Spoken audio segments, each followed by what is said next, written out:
faire CN4? Ouais, faut bien délirer un peu de temps en temps. Très très gros délire alors. Des BGT, c'est nul.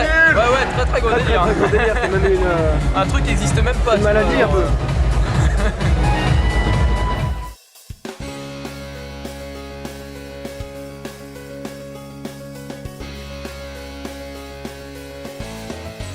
Ouais, donc c'est ça en gros, je fais le même boulot que Steph et Faye sur les chapitres spéciaux. C'est-à-dire que je place les textes sur toutes les pages, dans toutes les langues.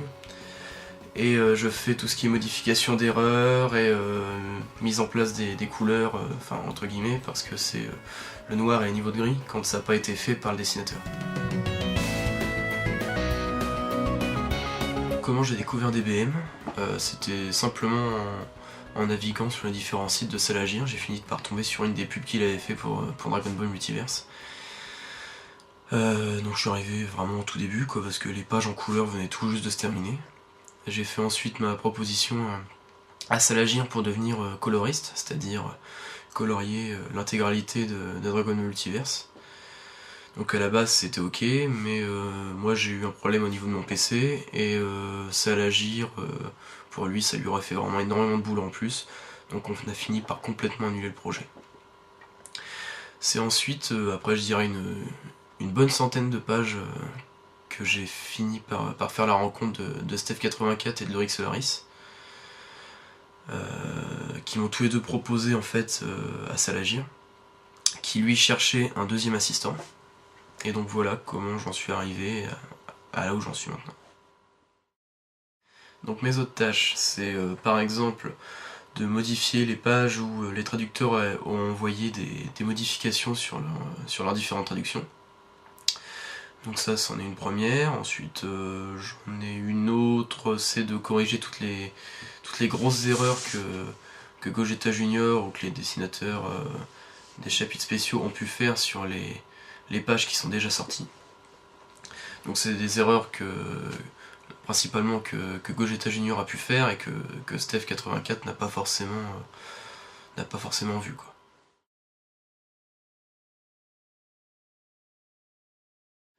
Ouais, donc en gros c'est ça, j'ai fait la rencontre d'un espagnol sur un forum qui traduisait les pages de Dragon Ball AF directement après leur sortie.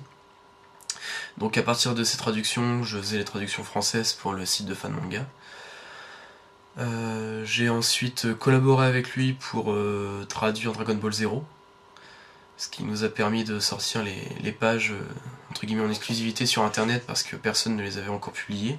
C'était QC du 59 qui m'avait donné les scans. Et donc j'ai travaillé de cette façon-là avec lui la plupart du temps, sauf sur les toutes dernières pages de Dragon Ball AF, qui n'étaient pas encore sorties sur le site de l'auteur.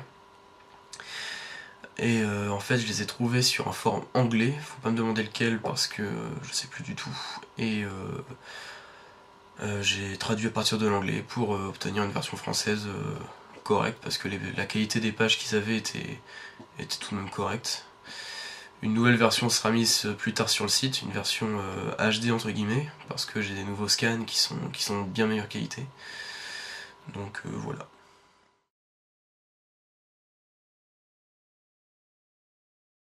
Les différences entre les deux, bah, c'est le dessin déjà.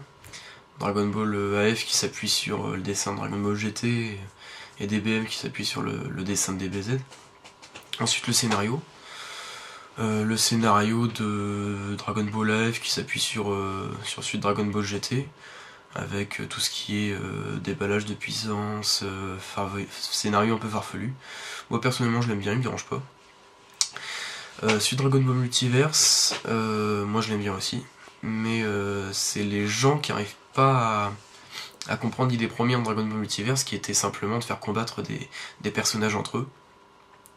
Parce que pour essayer de répondre aux grands débats qu'il pouvait y avoir sur les forums en réalité.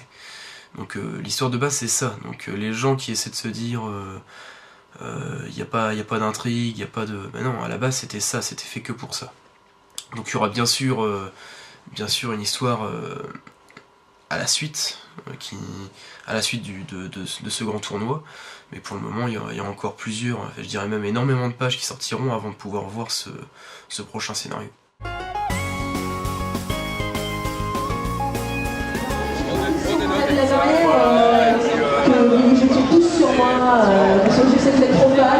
Alors sérieusement, je suis pas sûre qu'on ait le droit d'enlever les bannières, mais juste pour des raisons de sécurité, je crois. On n'a pas le droit.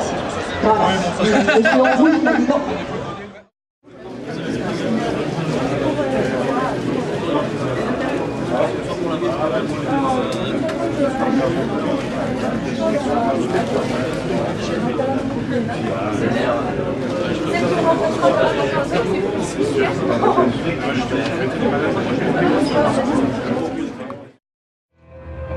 Et pour vous, dans Lingo Multiverse, ça représente quoi?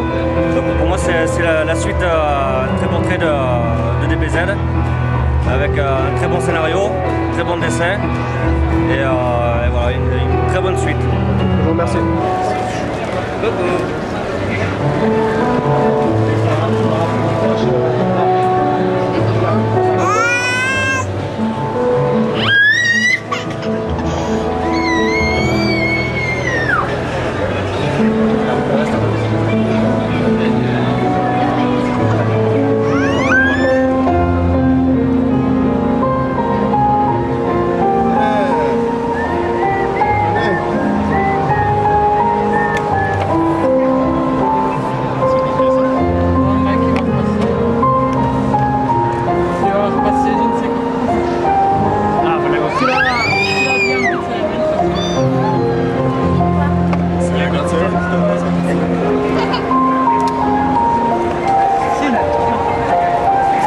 Je prends en photo aussi.